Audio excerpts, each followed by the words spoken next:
I'm here on the Joe Barents with 68 people that our team rescued a few days ago. When these survivors arrived on board, it was heartbreaking to see them wet and an agony in their faces, having taken the risk of their lives on the sea. Each had their own journey and had their own story to tell, but they have one thing in common: the hell they lived in Libya, as they described it to me. I was saddened listening to Samir, an 11-year-old boy from Syria, who told me how he traveled without his parents. His childhood has been stolen. And this morning, Mohammed from Bangladesh described to me how he was sold from one militia to another in Libya, how he was beaten, tortured, and extorted for money. Others spoke of the abuse, the forced labor, or the detention that they faced there, in the hands of guards, smugglers, police, or other militias. I can imagine why they would rather die at the sea rather than be pushed back to Libya. Their stories are just some of the human consequences of Europe's harmful migration policies and deals with third countries.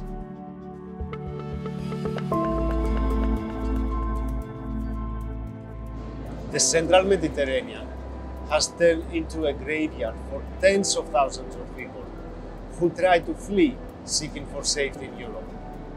I recently visited the Polish-Belarusian border and saw the 5-meter-high wall. People end up trapped between the two countries in a no-man's land, and those who manage to cross the border risk being pushed back. In Greece, I have witnessed firsthand the physical and psychological suffering, as well as the life-threatening risks endured by people on the move. Libya, the central Mediterranean, Italy, Greece, the Balkans, Poland have become the European Union's laboratories and testing grounds for all these harmful migration policies and practices. It is no surprise that our medical teams in all these places are treating the consequences of the violence, abuse, and detention.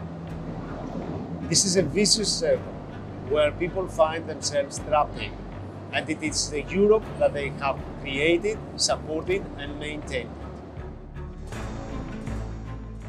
As a doctor, as a humanitarian, as a human being, I ask the European leaders, what is the ending point?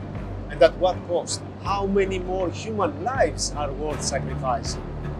When will be the time to put humanity